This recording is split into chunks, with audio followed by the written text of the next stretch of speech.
mo ti lọ register sí Father Christmas ẹgbẹ́ ọ̀run wẹ́rẹ́ tí mo dé láyé tí mo dé primary school ẹ̀ tó sọ fún wọn providers ibẹ̀ ni mo ti mọ̀ pé yes ikú mi rèé ìwọ máa wá jẹ́ sport tí èmi á jẹ bẹ́ẹ̀tì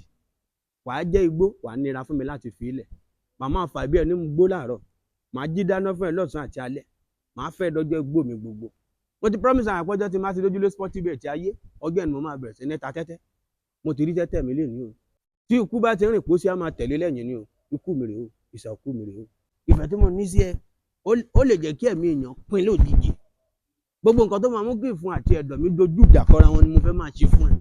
mo fẹ́ kó o mọ̀ ní pé kò séèyàn tó lè tẹ́ lọ́rùn ní ayé yìí àti ọ̀run àfi èmi nìkan ṣoṣo wò mí Father Christmas kankan ò lọ fúri èmi ni mo break record ìfẹ́ tí mo ní sí ẹ ó máa dojú ìjà kọ gbogbo àwọn ènìyàn tó bá rò pé kò lè ṣẹlẹ̀ bó ṣe ń wò mí ìwọ rèé ikú mi rèé ìsàkú mi rèé wẹ́rẹ́ tí mo rí ẹ mo mọ̀ pé yes ọ̀run mi ni kò dẹ̀ séèyàn tó máa gbàdúrà láyé tí ò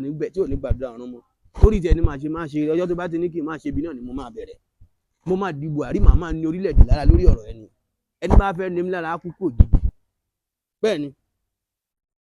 mo fẹ́ sọ̀rọ̀ mi dé àbó ibẹ̀ nínú ayé ẹ̀ kí n máa ṣe fún gbogbo ọmọ ènìyàn mo fẹ́ dẹ́ tó lé ọmọ fún ẹ bẹ́ẹ̀ ni mo fẹ́ di tóní ẹ̀lú mẹ́lò mo fẹ́ kó di tẹ́tẹ́ kí n máa ta ẹ́ kó di spọ̀tì kí èmi máa di bẹ́ẹ̀tì kájọ máa spọ́tì bẹ́ẹ̀tì together mo ti promise ara mi pé mi ò ní mo ti promise ara mi pé mi ò ní fi ẹ́ lẹ̀ mo ti register ara mi sẹ́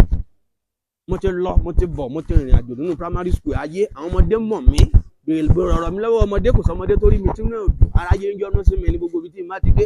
wọ́n máa kí mi ní káàbọ̀ o